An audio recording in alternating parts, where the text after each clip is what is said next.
গতকাল ছিল গুণী ইসলামী সাংস্কৃতিক কর্মী কিংবদন্তি ব্যক্তিত্ব আইনুদ্দিন আল আজাদ রহমতুল্লাহি আলাইহের ১৫তম মৃত্যুবার্ষিকী।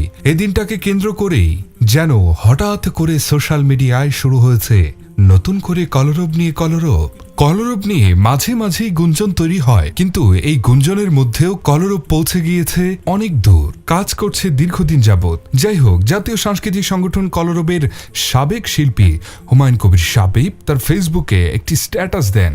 সেখানে তিনি আইনুদ্দিন আল আজাদ রহমতুল্লাহি আলাইহের প্রতিষ্ঠিত প্রযোজনা প্রতিষ্ঠান সুর কেন্দ্রের সফলতা নিয়ে, বাস এটা তো ঠিকই আছে যে একটি প্রতিষ্ঠানের সফলতার গল্প তিনি বলতেই পারেন, কিন্তু পোস্টটি মুহূর্তেই ছড়িয়ে পড়লে কমেন্ট বক্সে এসে নানান ধরনের মন্তব্য শুরু হয়। কেউ বাহবা দেন, কেউ তির্যক মন্তব্য ছড়ে দেন।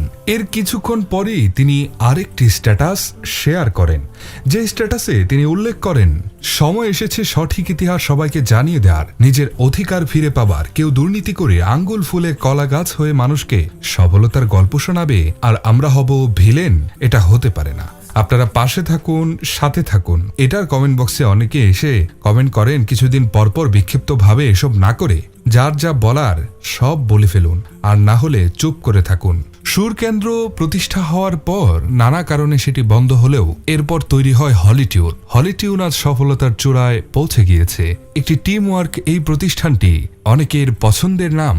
কলরব ইসলামী সংস্কৃতি নিয়ে যে পরিমাণ কাজ করেছে তা বলার অপেক্ষা রাখে না।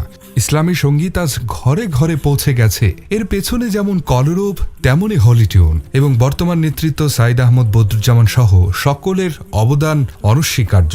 তাই পুরনো প্রসঙ্গ না টেনে বর্তমানে যার যার অবস্থান থেকে সৃজনশীলতার অবদান রাখাটাই কাম্য।